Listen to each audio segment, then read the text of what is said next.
GK ನ್ಯೂಸ್ಗೆ ನಿಮಗೆಲ್ಲ ಸ್ವಾಗತ. ನಾನು ಅಬ್ದುಲ್ ಗಫರ್ ಖಾನ್. ಈ ದಿನದ ಪ್ರಮುಖ ಸುದ್ದಿಗಳು.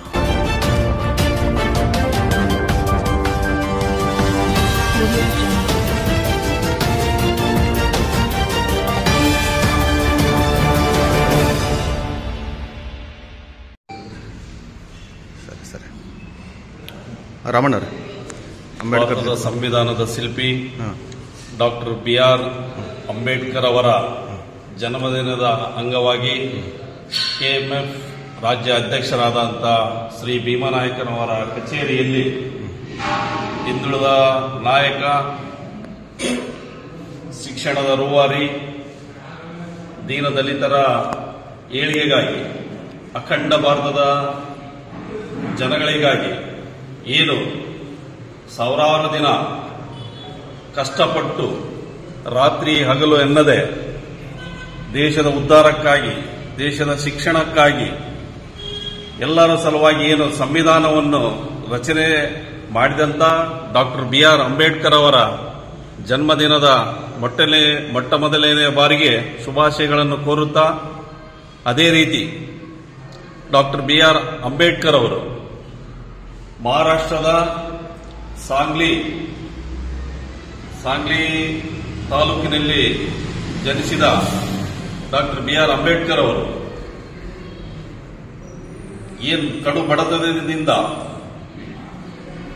ಬೆಳೆದು ಕೇಂಬ್ರಿಡ್ಜ್ ವಿಶ್ವವಿದ್ಯಾನಿಲಯದಲ್ಲಿ 64 ಸಬ್ಜೆಕ್ಟ್ 36 ಡಿಗ್ರಿಗಳನ್ನು ತೆಗೆದುಕೊಂಡ ಏಕೈಕ ವಿಶ್ವದ ನಾಯಕ ಅಂತ ಹೇಳಕ್ಕೆ ಬಯಸ್ತೀನಿ.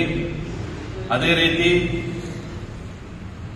ಸರ್ವತೋಮುಖವಾಗಿ ಜನರ ಕಲ್ಯಾಣಕ್ಕಾಗಿ ಏನು 12ನೇ ಶತಮಾನದ ಬಸವಣ್ಣವರ ಆಡಳಿತದಲ್ಲಿ ಏನು ಆಡಳಿತ ಮಾಡಿದರೋ ಅದೇ ರೀತಿಯಾಗಿ ಸಂವಿಧಾನವನ್ನು ರಚನೆ ಮಾಡಿ ಸರ್ವತೋಮುಖವಾಗಿ ಸರ್ವ ಜನಾಂಗಕ್ಕಾಗಿ ದುಡಿದಂತ ಧೀಮಂತ ನಾಯಕ ಅಂತ ಹೇಳಿಕೆ ಇಷ್ಟಪಡ್ತೀನಿ.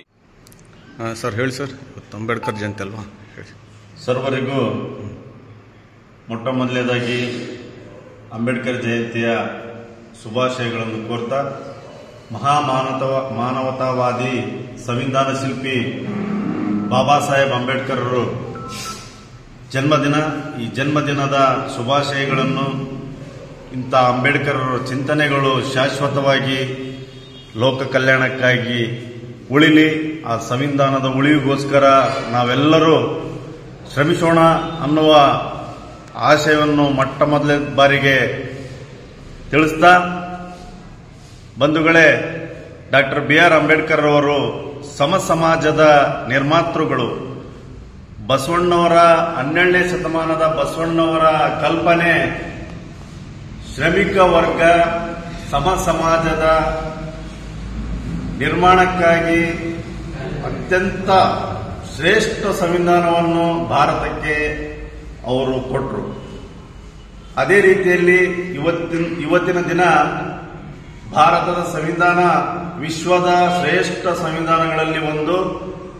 ಯಾಕಂತಂದ್ರೆ ಇದು ಶೋಷಿತ, ದಮನಿತ, ದೀನ ದಲಿತರ ಎಲ್ಲರ ಪರವಾಗಿ, ನಾಗರಿಕರ ಪರವಾಗಿ ಇರ್ತಕ್ಕಂತಹ ಸಂವಿಧಾನವನ್ನು ಬಾಬಾ ಸಾಹೇಬರು ಇವತ್ತು ನಮಗೆ ಉಳಿಸೋಗಿದ್ದಾರೆ. ಅದೇ ರೀತಿಯಲ್ಲಿ ಬಾಬಾ ಸಾಹೇಬರಿಗೆ ಭಾರತ ರತ್ನ, ಇನ್ನೂ ಅನೇಕ ಅವರಿಗೆ ಗೌರವಗಳು ಸಂದ್ರೂ ಸಹ ಎಂದೆಂದಿಗೂ ಬಾಬಾ ಸಾಹೇಬರ ಚಿಂತನೆಗಳು ಅಜರಾಮರ. ಸೂರ್ಯ ಚಂದ್ರ ಇರುವವರೆಗೂ ಬಾಬಾ ಸಾಹೇಬರ ಚಿಂತನೆಗಳು ಉಳಿಯಲಿ ಎನ್ನುವ ಆಶಯವನ್ನು ವ್ಯಕ್ತಪಡಿಸ್ತಾ, ಮತ್ತೊಮ್ಮೆ ಸರ್ವರಿಗೂ ಬಾಬಾ ಸಾಹೇಬ್ ಅಂಬೇಡ್ಕರ್ ಜನ್ಮದಿನದ ಶುಭಾಶಯಗಳನ್ನು ತಿಳಿಸಲು ಬಯಸ್ತೇನೆ. ಪತ್ರ ಸರ್ ಹೇಳಿ.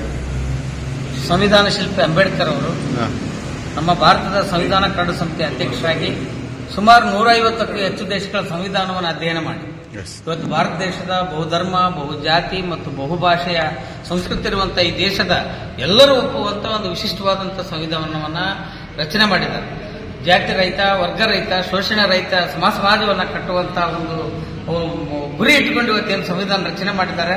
ಇವತ್ತೇನು ಭಾರತ ಅಭಿವೃದ್ಧಿ ಆಗಿದೆ ಅಂದ್ರೆ ಆ ಸಂವಿಧಾನ ಪ್ರಮುಖವಾದಂತ ಕಾರಣ ಅಂತ ನಾನು ಹೇಳಲಿಕ್ಕೆ ಬಯಸ್ತೇನೆ. ಮಂಜುನಾಥ್ ಅವರೇ ಹೇಳಿ, ಅಂಬೇಡ್ಕರ್ ಜಯಂತಿ ಬಗ್ಗೆ. ಮೊಟ್ಟ ಮೊದಲನೇದಾಗಿ ಡಾಕ್ಟರ್ BR ಅಂಬೇಡ್ಕರ್ ಜಯಂತಿಯ ಶುಭಾಶಯಗಳು. 1947ರಲ್ಲಿ ಸ್ವಾತಂತ್ರ್ಯ ಸಿಕ್ಕ ನಂತರ ಇಡೀ ಭಾರತದ ಒಂದು ಜನಾಂಗದ ಉನ್ನತಿಗಾಗಿ, ಶಿಕ್ಷಣಕ್ಕಾಗಿ ಎಲ್ಲ ರೆಸ್ಪಾನ್ಸಿಬಿಲಿಟಿಗಳನ್ನು ಒಂದೆಡೆ ಸೇರಿಸಿ ಒಂದು ಕಾನೂನು ಅಡಿಯಲ್ಲಿ ನಾವೆಲ್ಲರೂ ಕೂಡ ಪಾಲ್ಗೊಂಡು ಅದನ್ನು ನಿಯತ್ತಾಗಿ ಪಾಲಿಸ್ಕೊಂಡು ಹೋಗುವಂಥ ನಿಟ್ಟಿನಲ್ಲಿ ಇದರ ಜವಾಬ್ದಾರಿಯನ್ನು ಅವತ್ತಿನ ದಿವಸ ಡಾಕ್ಟರ್ BR ಅಂಬೇಡ್ಕರ್ ಅವರು ತಗೊಂಡ್ರು ಅಂತಕ್ಕಂಥದ್ದು. ಹಾಗಾಗಿ ಅವರು ಅಳೆದು ತೂಗಿ ಎಲ್ಲ ಜನಾಂಗ ಸರ್ವತೋಮುಖವಾಗಿ ಅಭಿವೃದ್ಧಿ ಹೊಂದಬೇಕು ಅನ್ನುವಂಥ ನಿಟ್ಟಿನಲ್ಲಿ, ಎಲ್ಲರೂ ಸುಖವಾಗಿರ್ಬೇಕು ಅನ್ನುವಂಥ ನಿಟ್ಟಿನಲ್ಲಿ, ಎಲ್ಲರೂ ಸರಿಸಮನಾಗಿರ್ಬೇಕು ಅನ್ನುವಂಥ ನಿಟ್ಟಿನಲ್ಲಿ ಅವತ್ತು ಸಂವಿಧಾನವನ್ನು ರಚನೆಯನ್ನು ಮಾಡಿರ್ತಕ್ಕಂಥದ್ದು. ಆ ನಿಟ್ಟಿನಲ್ಲಿ ನಾವೆಲ್ಲರೂ ಕೂಡ ಇವತ್ತು ಸಮಾನತೆಯನ್ನು ಕಾಣ್ತಾ ಇದ್ದೀವಿ, ಶೈಕ್ಷಣಿಕವಾಗಿ ಪ್ರಗತಿಯನ್ನು ಹೊಂದಿದ್ದೇವೆ. ಇನ್ನೂ ಕೂಡ ನಾವೆಲ್ಲರೂ ಕೂಡ ಇವತ್ತು ಏನಾದರೂ ಭಾರತದಲ್ಲಿ ನಾವೆಲ್ಲರೂ ಬಹಳ ಸುಖಿಗಳಾಗಿದ್ದೀವಿ ಮತ್ತು ನಮ್ಮ ಹಕ್ಕುಗಳಿಗಾಗಿ ಹೋರಾಟ ಮಾಡ್ತಿದ್ದೀವಿ ಅಂತಂದ್ರೆ ಅದಕ್ಕೆ ಸಂವಿಧಾನದ ಶಿಲ್ಪಿ ಡಾಕ್ಟರ್ BR ಅಂಬೇಡ್ಕರ್ ಅವರನ್ನು ಕೂಡ ತಪ್ಪಾಗಲಾರ್ತಕ್ಕಂಥದ್ದು.